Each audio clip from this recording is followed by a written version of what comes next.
Hey guys, how are you? Vilisink, back again with Raid Shadow Legends. Hope you're doing well today. Weather is still nice where we are in the UK. Slightly cooler than it has been during the week, but nonetheless it's been nice to have some nice weather, work on the tan. Hope you're doing well, keeping well, hope life is treating you well. Now in this one, it's a bit late, but we're going to continue talking about champions in certain factions. We did the first 4 factions before, in which we spoke about maybe 3-4 epics of faction, just pointing out like the rare gems, and not obviously the obvious ones. I.e., if I mentioned Monitor, we all know how good Monitor is. Maybe just some of the rare kind of hidden gems that are actually better than you think they are. We're going to name a few here. Monitor might be one, you never know. We're going to jump in, do this with the Ogryn. What's the name of this for? The Gaellen, so we'll do the Gaellen Pact. And then we'll do another video, maybe for the last 6, highlighting epic champions that are definitely worth using. First up, Hugo. Hugo, since she came out, has been loved and adored. She looks really scary though. So, beware of the snare. Because if she looks at you, you're in trouble. Got this big drum on her back, which is kind of weird. So, I think it would be at the stomach. For necessity, so chance of placing a leech debuff for 2 turns, chance increases by 5% for each alive enemy. So a nice A1 to help survivability. You see it in arena all the time. We've got an AoE, Maelstrom. You can book it to 100% chance, and that is a decreased defense. Then it goes 75% chance placing block boss debuffs for 2 turns.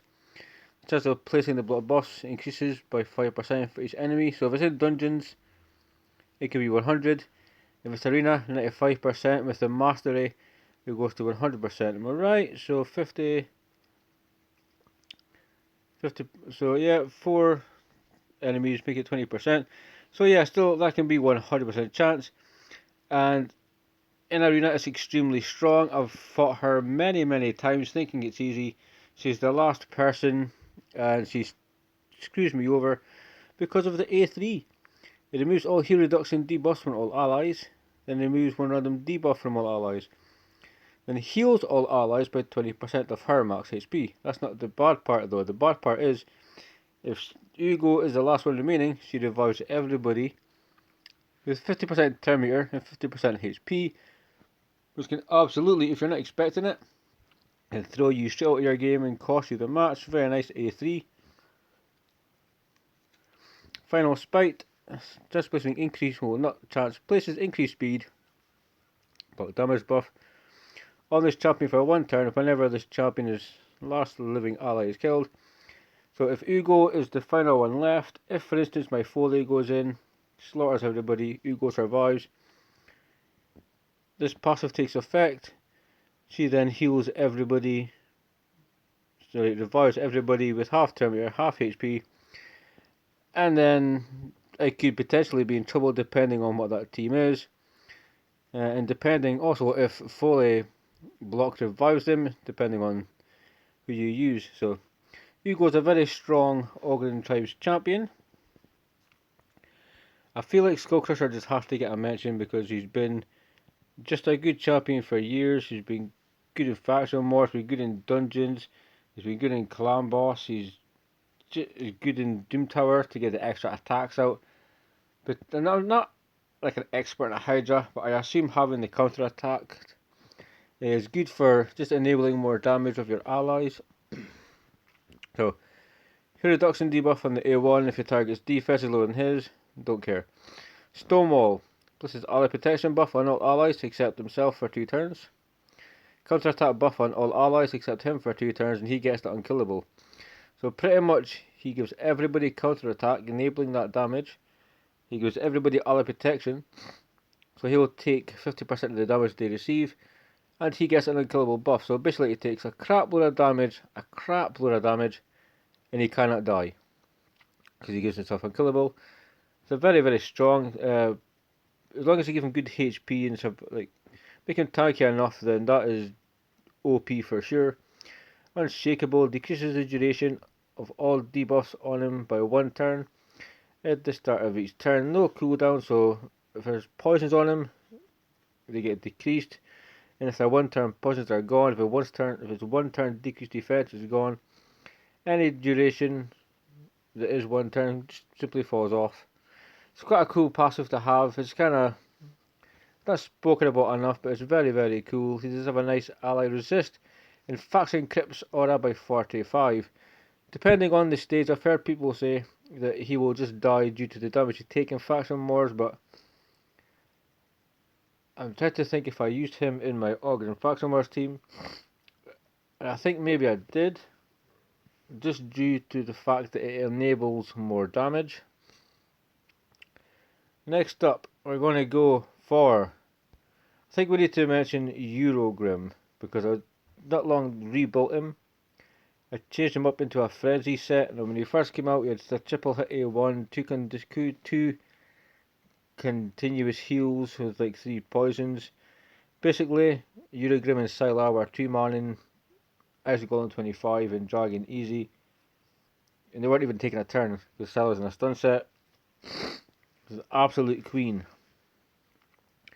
But now, because of the nerf, he has an attack 1 enemy 2 times instead of 3, 25% chance he can pick it higher up, placing a 5% poison debuff for 2 turns.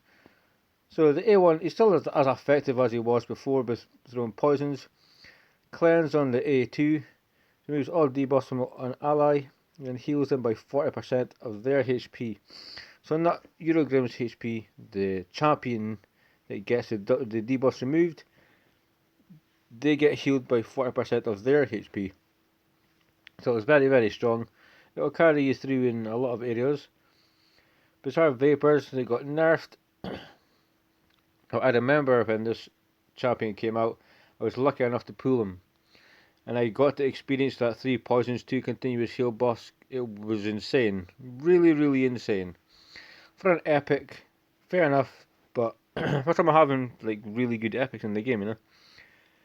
But it still places 2 5% poison debuffs on all enemies for 2 turns. And places a 15% continuous heal buff on all allies for 2 turns.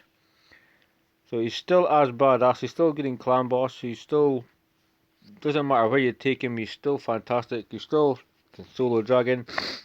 If you have the gear, he can solo as Golem. I'm not quite there yet with the gear, but I feel like I'm quite close, same with my ninja. It's just the HP needs to go up a little bit, and then I reckon we could be good.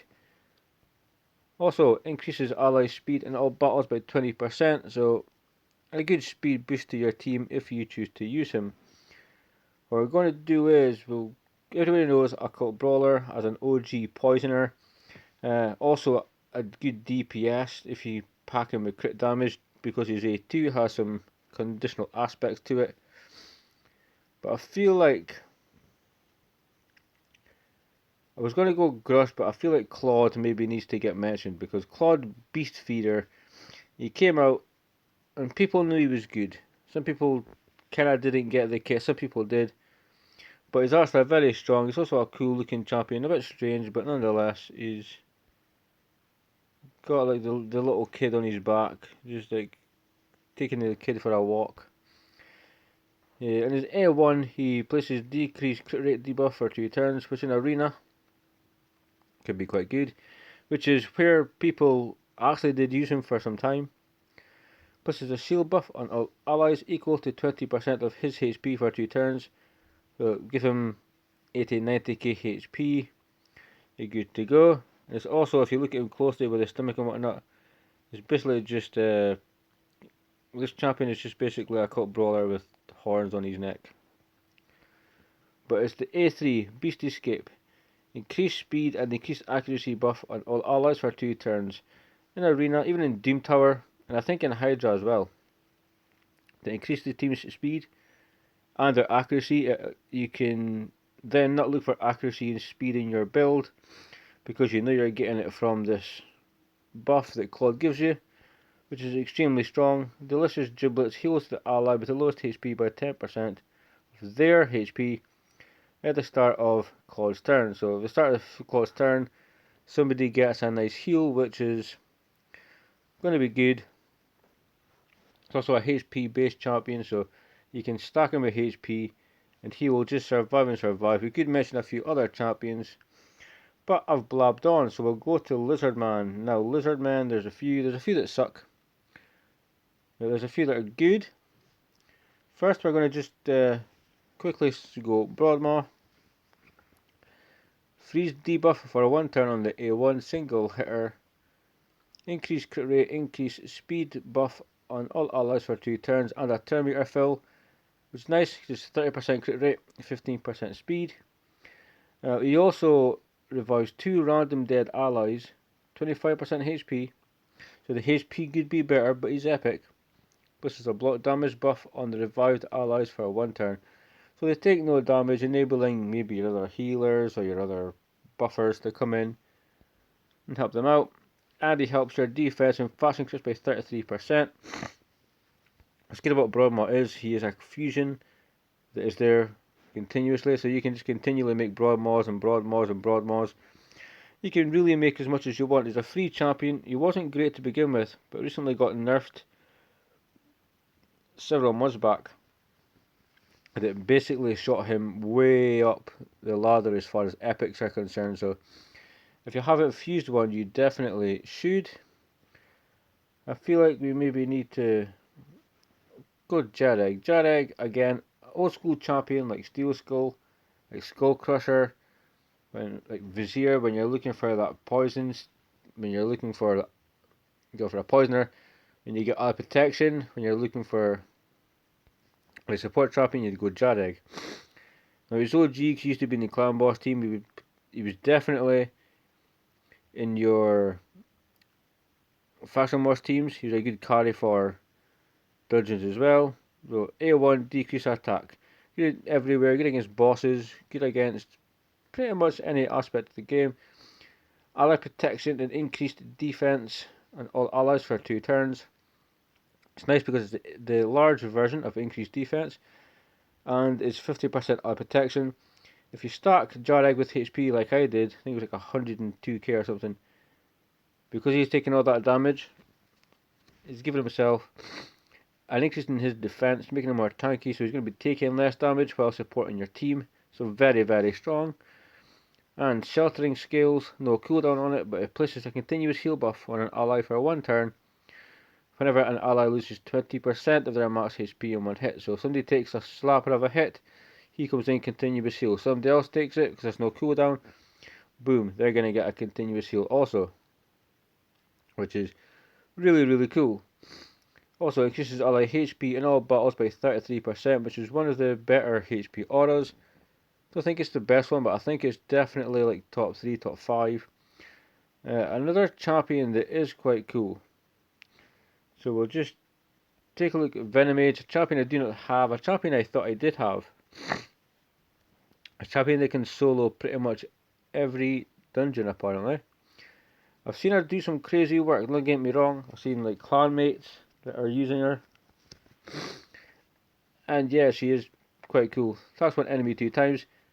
Decreases the target's max HP by 75% of the damage inflicted, which is pretty crazy. If they're under hero reduction, which is situational, but it's a lot of HP to reduce. Each hit has a 35% chance of activating up to 2 poisons. So you can activate 4 poisons on the A1 if you're lucky. A2 single hit, decreased defense for 2 turns, and a chance to place decreased attack if they're under a poison debuff.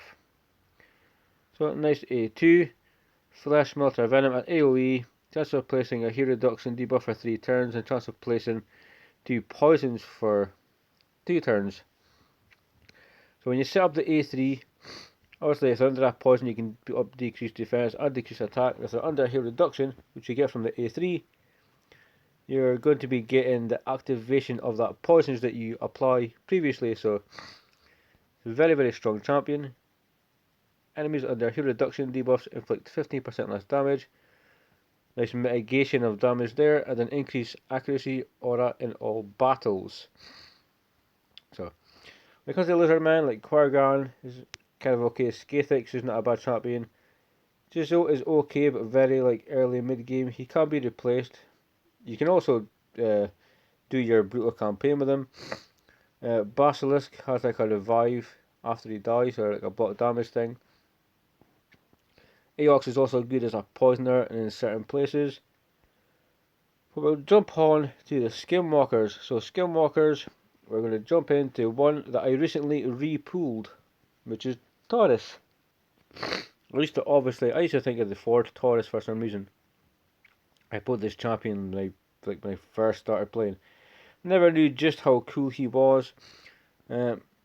So 20% chance has a 20% heals by 20% of the damage inflicted if the target has a poison debuff, which they will do, which is a nice A1. Single hitter, chance to place a weaken for 2 turns, okay. But what you're going to use him for is Toxic Nova. This champion receives damage equal to 99% of their current HP, which is pretty crazy. Places an unkillable buff on the champion for 2 turns, has a 80% chance of placing 4 poisons on all enemies for 2 turns, and that's what's good about him, because you can use him in your poison explosion comps with Zavia, Elenaro. You can take in Dark Kale, pair him with Calvalax, and you just get like a debuff extender. It's a renegade, to reset that by a couple of turns. You're going to be basically melting people, melting waves, and it's great on Fire Knight. It's great in a lot of dungeons. And a lot of people have shown you how to like one-shot Spider, but like take care of Fire Knight. Dragon, very simple. Ice Golem is more difficult because he has an interesting passives and a skill set, but also very doable. Aura is increased ally accuracy and fast increase by 40. Where you can use him if you need damage for that faction, then, which I never really had to be fair, you can definitely bring it if you can throw up some poisons. I also wanted I mentioned this champion before, but I want to mention him again. Flesh Tearer, an underrated epic that got some respect even by Boomer in a video some months back for Hydra. I've always liked him. He's an interesting kit. You can pretty much do what no other champion can do. So 40% chance of transferring one random debuff from himself to the target on a single hitter, which is nice. Heals all allies by 30% of their HP. Increases the duration of all ally buffs. Apostle, you can't increase the unkillable, block damage, and something else. I think it's survival and death or something. But you can increase the duration of everything else. That's a very strong A2. That heal, if you're using it in faction crypts, and if you don't have like a steel skill built or whatever, that potentially could be the heal that you're looking for. Also has an AoE, decreases the duration of all enemy buffs by 1 turn. Increases the duration of all the debuffs by 1 turn. Nobody else does this, so he's taking away all of their buffs, potentially stripping some off, while increasing the decreased defense, the weaken, the poison, the stuns, and all these other very strong debuffs. So he's got a kit nobody else in this game has. He increases ally attack and fasting crits by 27%. If it was 72%, it would be stupidly OP, but 27%, really nice. Flash Tearer is definitely worth taking a look at if you have one. So Hopefully's again a pretty cool reviver. Got some nice aspects to his kit. Steel Skull, the OG of the OGs. When you're looking at clan boss teams, looking at faction wars, looking at dungeon carries. When you're looking at like the modern day Doom Tower carry for the heal, the cleanse. Very good champion. Fane, everybody knows Fane. I want to mention Basher, because Basher is basically just a mini warlord. Stupid good. People slowly have come around to him. I think it took people a while. So weaken on the A1, but this little mini warlord move on the A2 increases the cooldown of all the target skills by 2 turns. It's an AoE. This is fantastic against our Valkyrie waves in the faction crypts, which is where I used him, and it was really good knowing that increasing the cooldowns of all that moves meant you could potentially buff, and they would hit you with their A1. They'd get turn meter, but you are delaying that counter attack and delaying their shields. You can use it in arena. It'll just really disrupt your entire team, mess up all the coordination of your moves and stuff. And also cause fears, a block buff, debuff for 2 turns, 75 bookable to 100%. Again, good for Valkyrie waves, good for making sure that they don't, even if they're passive procs and they have block buffs, they're not getting their shields, they're not getting counter attack. It's 4 times at random.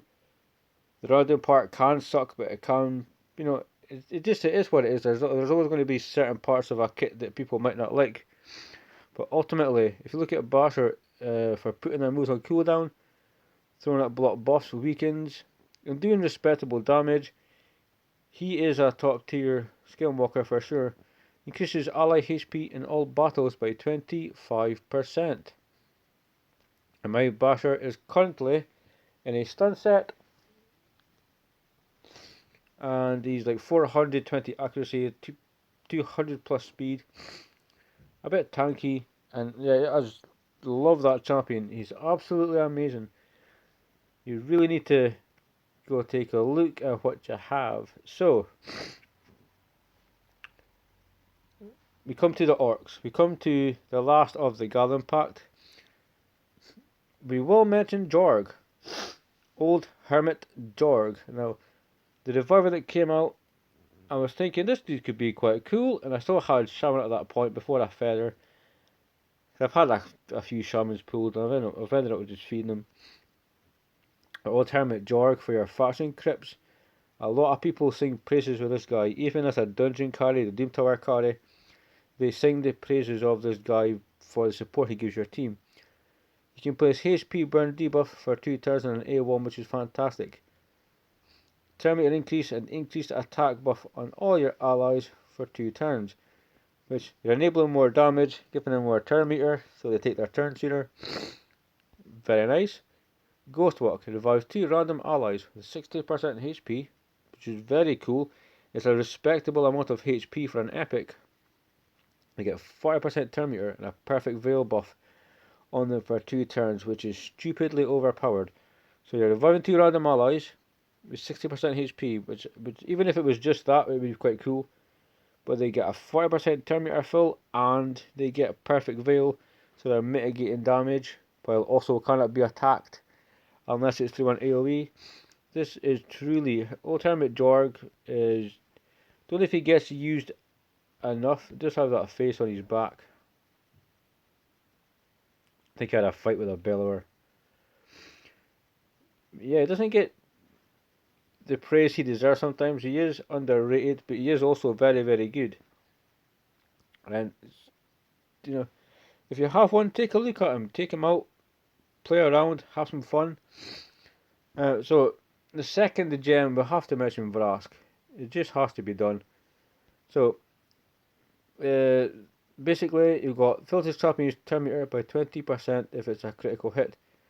We don't really care about that. Attacks one enemy, we don't care about that. Heals all allies by 10% of his HP if it is a critical hit. That's what we care about. What makes Vrask so cool is the movesets are kind of crap. It's okay, but it's not. It's like Doom Priest. All we kind of care about is the passive. Vrask is the same. Give him a lot of HP. Give him a relentless set, and he's going to give him 100% crit rate. Make sure he's crit capped. It's essential for this kit to work. And he will be your healer through your faction wars team, your dungeons, your Doom Tower.